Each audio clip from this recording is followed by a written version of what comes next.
Halo teman-teman, perkenalkan nama saya Sri Ayu Aisyah.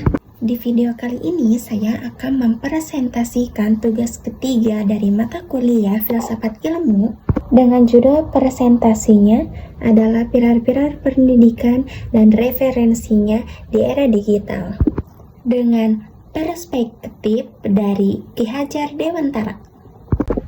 Saya memilih topik ini karena pemikiran Ki Hajar Dewantara tentang pendidikan itu meskipun sudah lama, tapi menurut saya sangat relevan untuk kita pakai di zaman sekarang yang serba di era digital ini. Oke, langsung saja kita mulai pembahasannya.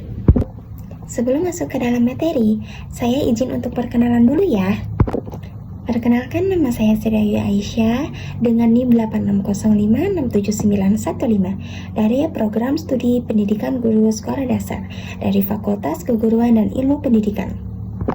Dan dosen pembimbing saya dari mata kuliah Filsafat Ilmu ini adalah Ibu Periska Nurlia, PR Simanung Khalid, SPD, MPD. Sebelumnya saya ucapkan terima kasih kepada Ibu Periska karena telah membimbing saya selama ini dalam mata kuliah Filsafat Ilmu. Semoga apa yang Ibu sampaikan kepada saya sangat bermanfaat bagi saya. Oke, lanjut. Sebelumnya kita bahas dulu pilar-pilar menurut Ki Hajar Dewantara. Kita pahami dulu sebenarnya apa sih kata pilar dalam konteks pendidikan. Pertama, pilar itu bisa diartikan sebagai dasar penguat. Jadi, pilar adalah nilai dasar yang bikin sistem pendidikan menjadi tetap kuat dan punya arah yang jelas. Tanpa nilai dasar, pendidikan gampang melenceng. Kedua, kalau pendidikan tidak punya pilar, jadinya kosong. Cuman terjadi transfer ilmu saja, tapi tidak ada pembentukan karakternya. Anak jadi pintar secara akademis, tidak punya etika dan moral. Kan jadi bahaya tuh. Ketiga, gampangnya gini, ibarat rumah. Kalau pondasinya kuat, bangunannya juga nggak akan gampang roboh, walaupun diterpa angin dan hujan. Nah, pilar dalam pendidikan itu sama kayak pondasi.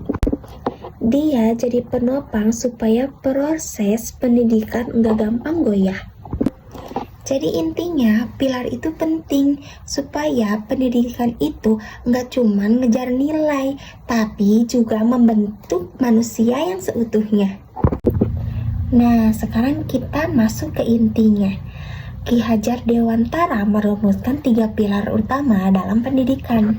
Tujuannya jelas, supaya pendidikan itu nggak cuma ngasih ilmu saja, tetapi juga membangun sebuah karakter dan kemerdekaan berpikir bagi siswa.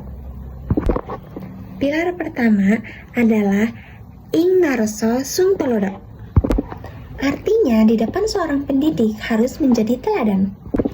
Jadi, kalau gurunya mau siswanya memiliki sikap yang jujur, disiplin, dan sopan, gurunya dulu yang harus menunjukkan sikap itu.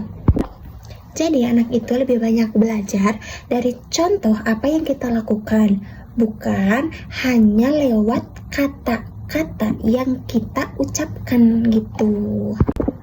Selanjutnya adalah pilar kedua, yaitu adalah ing madeyo mangun karso. Artinya, di tengah pendidikan, kita harus membangkitkan semangat dan kemauan belajar siswa. Jadi, guru itu tidak boleh ngajar cuma diam saja di depan, tetapi juga harus ada di tengah-tengah siswa. Mengajak siswa untuk berdiskusi atau kasih motivasi biar siswa merasa didukung dan semangat belajarnya naik. Selanjutnya ada pilar ketiga, yaitu tuturi handayani. Artinya, dari belakang, pendidikan memberi dorongan dan dukungan supaya peserta didik bisa mandiri, sehingga guru tidak harus mengatur semuanya. Kasih kebebasan untuk siswa buat berkembang sesuai kemampuannya.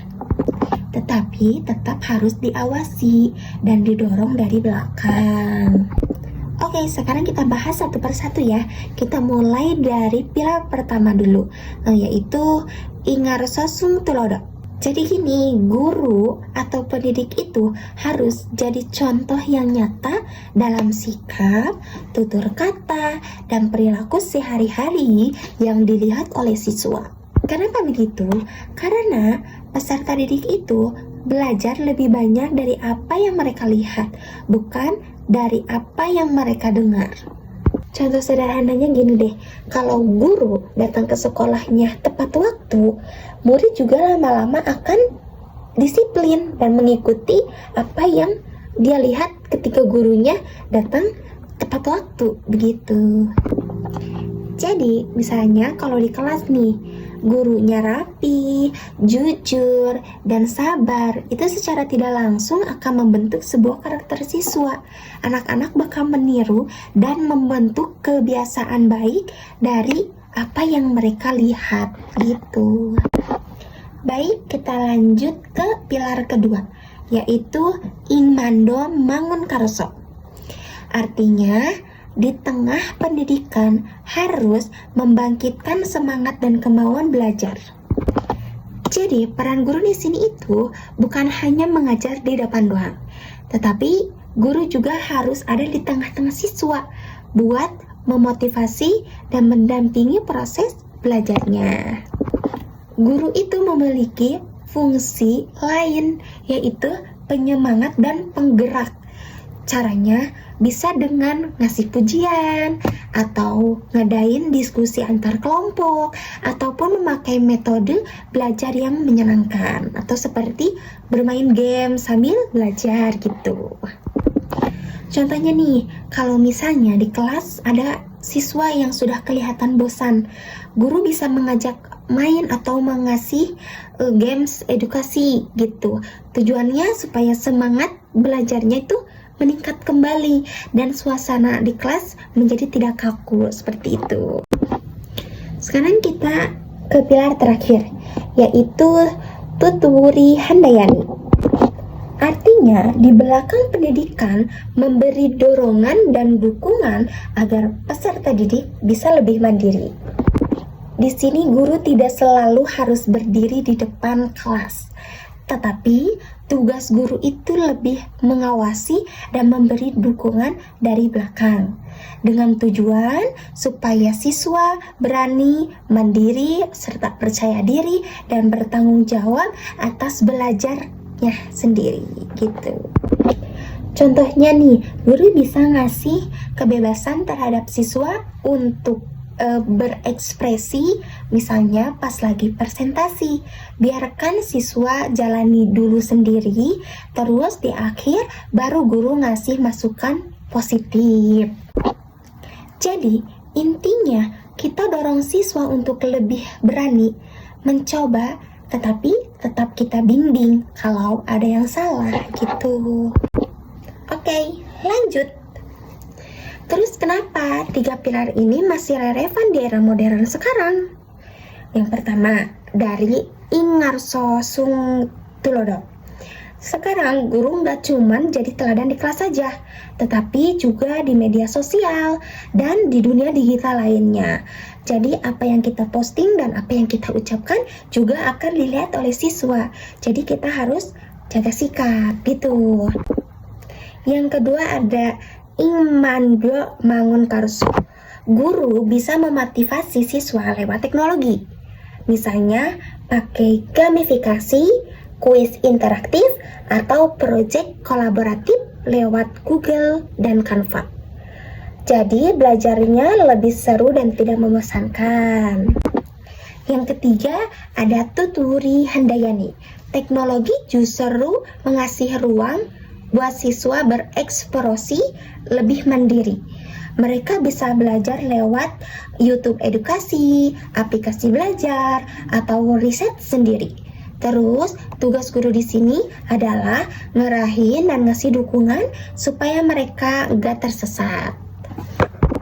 Kesimpulannya, nilai-nilai dari Ki Hajar Dewantara ini tetap relevan karena fokus pada karakter, semangat belajar, dan kemandirian siswa. Mau zamannya berubah, gimana pun tetap 3 pilar ini menjadi dasar pendidikan yang baik. Jadi bisa disimpulkan bahwa sembohyang ing ngarso sung tulodo, ing mando mangun karso, dan tut wuri handayani ini adalah fondasi pendidikan di negara Indonesia. Dengan menerapkan ketiga pilar ini, seorang pendidik bisa membentuk suatu generasi yang berkarakter, mandiri, dan berjiwa gotong royong. Mari kita jadikan nilai-nilai ini sebagai semangat belajar dan mengajar, seperti itu.